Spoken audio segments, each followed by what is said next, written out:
वर्धा जिल्ह्यात आज सकाळी 6 वाजेच्या सुमारास धोंडगाव येथील मुनेश्वर नगराजवळच्या हायवेवर एका वाघिणीच्या पिलाचा अपघातात दुर्दैवी मृत्यू झाला आहे। वन विभागाने मृत्यू झालेल्या वाघिणीच्या बछड्याचा अंत्यविधी केला आहे। गिरड टेकडीवरील प्रदूषण आणि पर्यटकांच्या वाढत्या गर्दीमुळे प्राण्यांचा वावर गावाकडे होत असल्याचं सांगितलं जात आहे। प्रशासनाकडून नागरिकांना सतर्क राहण्याच्या सूचना दिल्या आहेत। गेल्या 1 महिन्यापासून गिरड परिसरामध्ये वाघिणीची दहशत सातत्याने ऐकायला येते आहे। मात्र आज त्या वाघिणीसोबत एकूण 4 बछडे होते आणि त्यातला एक बछड्याचा रोड ॲक्सिडेंटमध्ये त्याचा दुर्दैवी मृत्यू झाला आणि त्याला आज वन विभागाने ते घटनास्थळी तात्काळ पोहोचून त्याचा अंत्यविधी आत्ताच थोड्या वेळापूर्वी या ठिकाणी करण्यात आला। आपल्यासोबत आहे पवार साहेब आहे। साहेब काय सांगाल की ही वाघीण आहे या परिसरामध्ये गेल्या 1 महिन्यापासून खूप मोठी दहशतीचे वातावरण निर्माण झाले। एक वाघीण व 4 बछडे यांचं जवळपास 1-2 महिने झालं गिरड खुर्सापारचं जे जंगल आहे आपलं खुर्सापारचं, त्या जंगलाच्या परिसरामध्ये तिचं वास्तव्य होतं।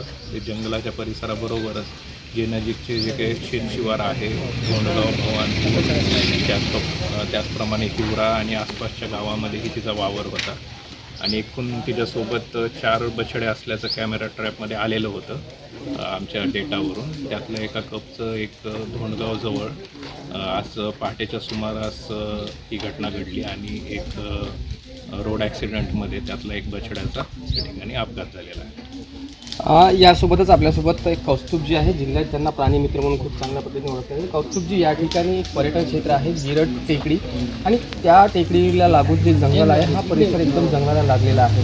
त्या टेकडीवर जे प्रदूषण सातत्याने होते आहे, काही एक वाढ होत असल्यामुळे या जंगलातले प्राणी जे आहेत ते मात्र आता गावाकडे धावलेले आहे। यावर काय सध्याच्या परिस्थितीत मानव वन्यजीव संघर्षाची जी परिस्थिती आहे ती प्रत्येक क्षेत्रात पाहायला मिळत आहे।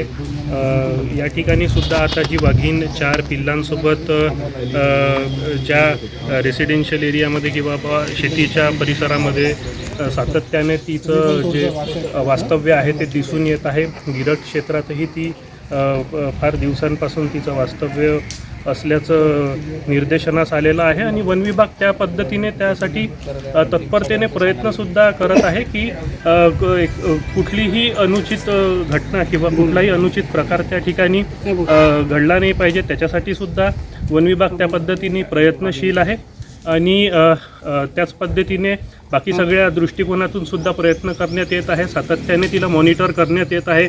त्याच पद्धतीने कॅमेरा ट्रॅपिंगची सुद्धा खूप चांगल्या पद्धतीने मॉनिटरिंग वन विभागामार्फत चालू आहे आणि एकंदरीत गिरड क्षेत्राचा जर आपण विचार केला तर गिरड क्षेत्र आणि समुद्रपूरचा जो आजूबाजूचा भाग आहे तो खूप जास्त जंगलव्याप्त असल्यामुळे साहजिकच आहे की त्या ठिकाणी प्राण्यांचा वावर तो असणार आहे आणि या पद्धतीच्या घटना ज्या आहे त्या सातत्याने घडल्या नाही पाहिजे यासाठी सुद्धा खूप जास्त प्रमाणात प्रयत्न या ठिकाणी केले जात आहे। सध्याच्या परिस्थितीत ही जी घटना झालेली आहे ही ॲक्सिडंटमुळे झालेली आहे आणि ॲक्सिडंटनंतर ज्या सगळ्या राष्ट्रीय व्याघ्र संवर्धन प्राधिकरणाचे जे सगळे नॉर्म्स आहे किंवा SOP आहे त्या सगळ्या गोष्टींना फॉलो करून आजचं जे या ठिकाणी दहनविधी जे आहे ती अधिकाऱ्यांच्या समक्ष या ठिकाणी वन परिक्षेत्र अधिकारी कार्यालयात करण्यात आलेली। नक्कीच या ठिकाणी वन विभागाच्या वतीने सगळ्या दृष्टीने नागरिकांना कुठेही त्याचा त्रास होऊ नये वाघिणीचा किंवा या ठिकाणी आता त्या